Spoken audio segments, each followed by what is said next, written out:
Hello बच्चों, कैसे हो। मुझे ये उम्मीद है कि क्लास में मैंने तुम्हें जो पढ़ाया है उसके नोट्स को तुम अच्छे तरह से रिवाइज कर रहे होगे और क्लास नोट्स में भी मैंने वही पढ़ाया है जो आज आपको बताने जा रहा हूँ। कल मैंने एक यूट्यूब पे एक वीडियो अपलोड किया था। वो जेई एडवांस 2014 का एक क्वेश्चन था और उसमें मैंने उस सारे बेसिक तरीक़ों का एक्सप्लेन किया था जिसको आपको मैंने क्लास में भी पढ़ाया है। तो क्लास में भी मैंने जो पढ़ाया है तो आपको ये समझना है कि अभी आपका जेई मेंस और एडवांस एग्जाम काफ़ी नज़दीक है और हो सकता है कि कल मैंने उसे कॉपी में सॉल्व करके डाल दिया, तो शायद आज समझ पाए कि नहीं पाए। तो मैं उस वीडियो को फिर से बना रहा हूँ और इस यूट्यूब पे फिर से अपलोड करने जा रहा हूँ और वो वीडियो मैं आज आपको फिर से समझाने जा रहा हूँ ताकि आप उसके हर कॉन्सेप्ट को अच्छे तरीक़े से समझो। देखो उसमें था क्या, उसमें ये था,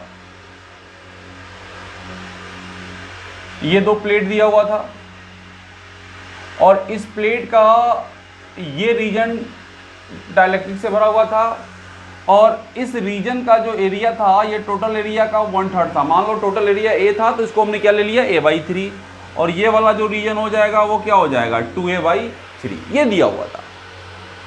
अब इसको कहा गया कि इसको हमने चार्ज किया, इसको हमने चार्ज किया तो हमने ये पाया, क्वेश्चन में दिया हुआ है कि इस पे चार्ज Q1 आया और इस पे चार्ज Q2 आया।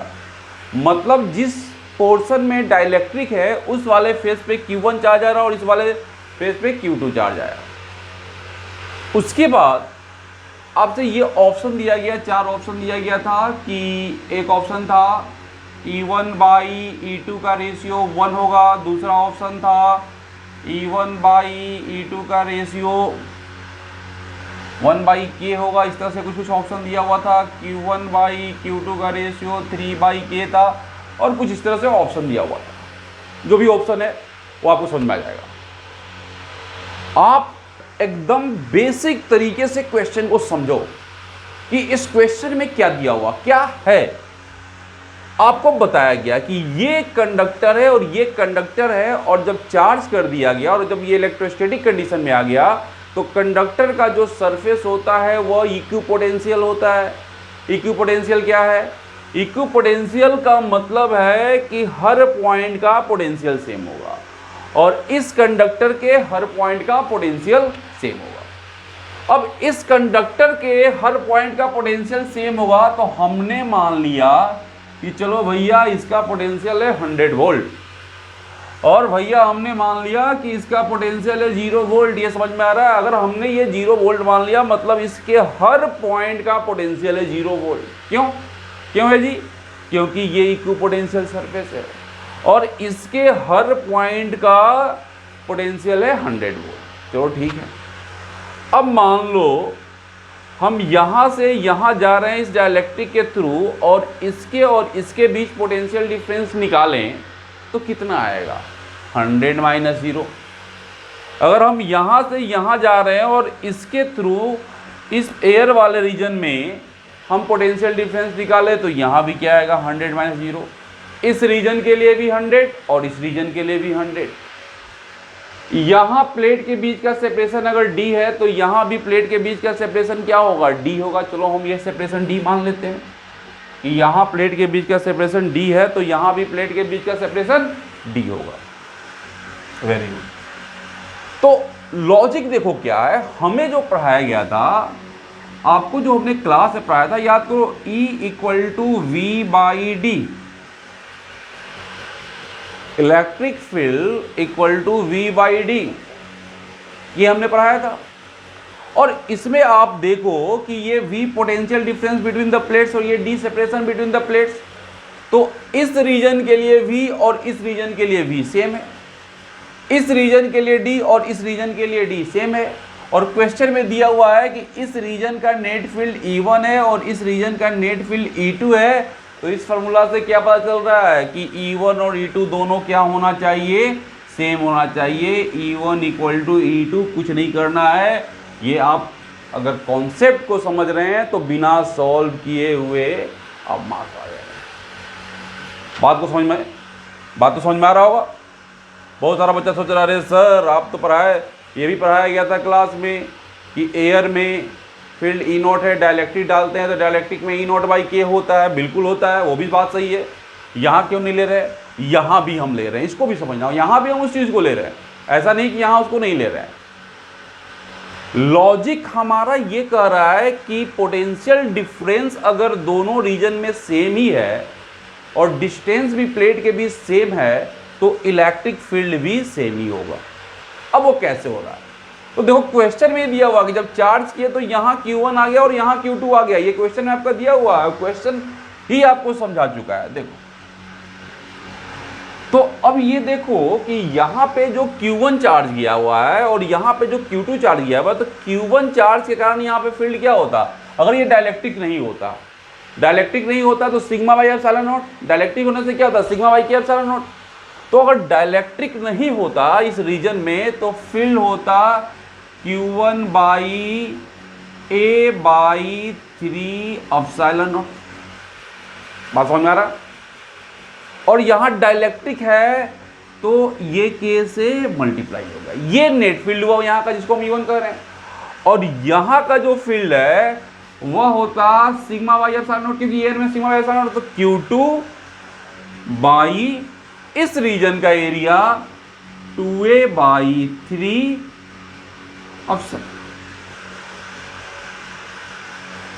Epsilon not. और कॉन्सेप्ट ये कहता है कि ये दोनों फील्ड सेम होना चाहिए, तो ये हम इसको सेम कर दिए। अब यहां से देखो A बाई 3 एप्सिलॉन नॉट, तो यहां से क्या आ गया Q1 by Q2 equal to K by 2।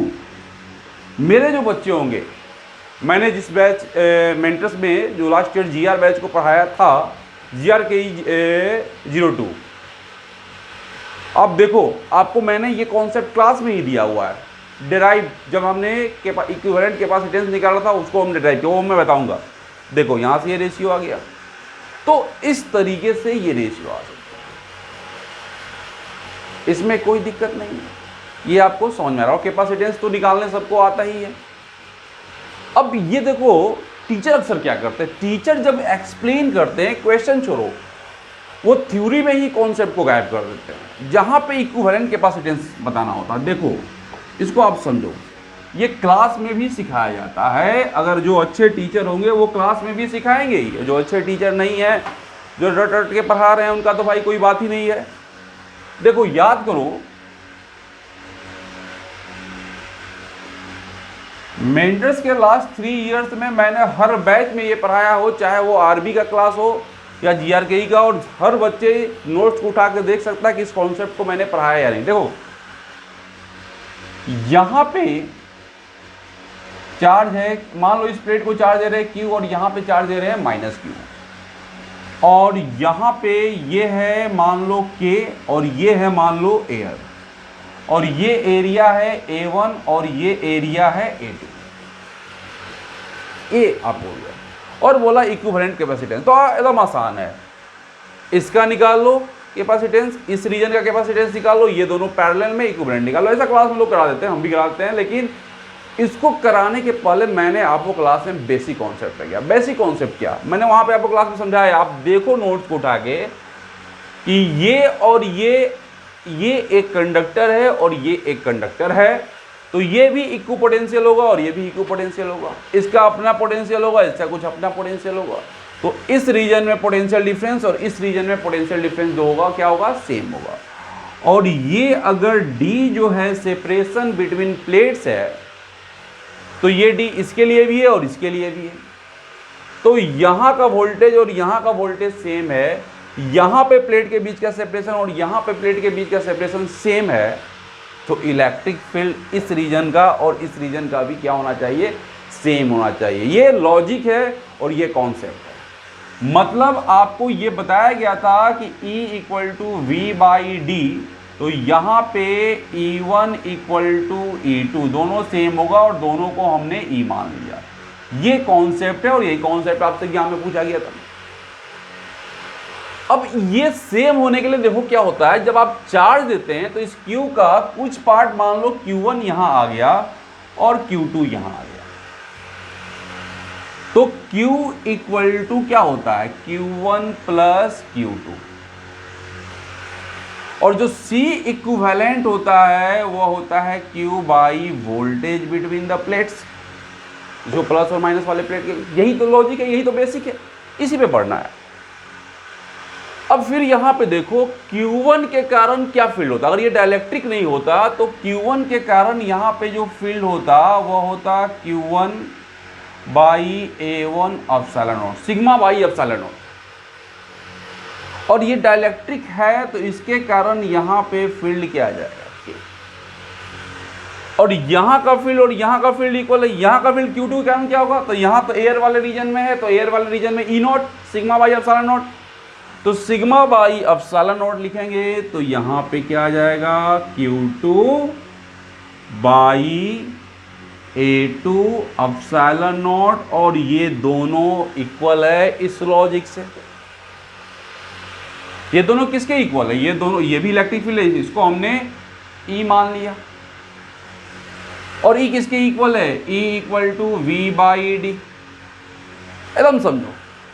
अब यहां से Q1 को हम क्या लिख सकते हैं, यहां से हम Q1 को लिख सकते हैं Q1 इक्वल टू, इसको से मल्टीप्लाई करो कि A1 epsilon naught V by D, और Q2 equal to A2 epsilon naught V by D. ये समझ में आ रहा है। और Q इक्वल टू क्या है, Q1 प्लस Q2। देखो इसको, Q equal to Q1 plus Q2, ये समझ में आ रहा है। तो Q इक्वल टू Q1 देखो क्या है, K1 A1 epsilon naught V by D, और Q2 क्या है, A2 epsilon naught V by, दोनों में कॉमन क्या है, epsilon naught V by D, epsilon naught V by D, क्या बच जाएगा, K A1 प्लस A2, और इस V को इधर ला दो, Q बाई V, क्या बच जाएगा, इसको मल्टीप्लाई कर दो, K A1 epsilon not by D plus A2 epsilon not by D, और Q बाई V यही तो होता है C इक्विवेलेंट, तो C इक्विवेलेंट इक्वल टू क्या आ गया, K A1 epsilon not by D plus A2 epsilon not by D. या आप ये देखो आपके नोट्स में ये बताया गया है, जिस बैच को मैंने पढ़ाया है सारे बैच को मैं ये बताता हूँ। तो कॉन्सेप्ट को आप बेसिक तरीके से जाओ, और यहाँ पे डायरेक्ट भी ये निकालते, तो ये कैपेसिटर का कैपेसिटेंस C1, ये C2, C1 का वैल्यू ये, C2 का वैल्यू ये, पैरेलल कॉम्बिनेशन है,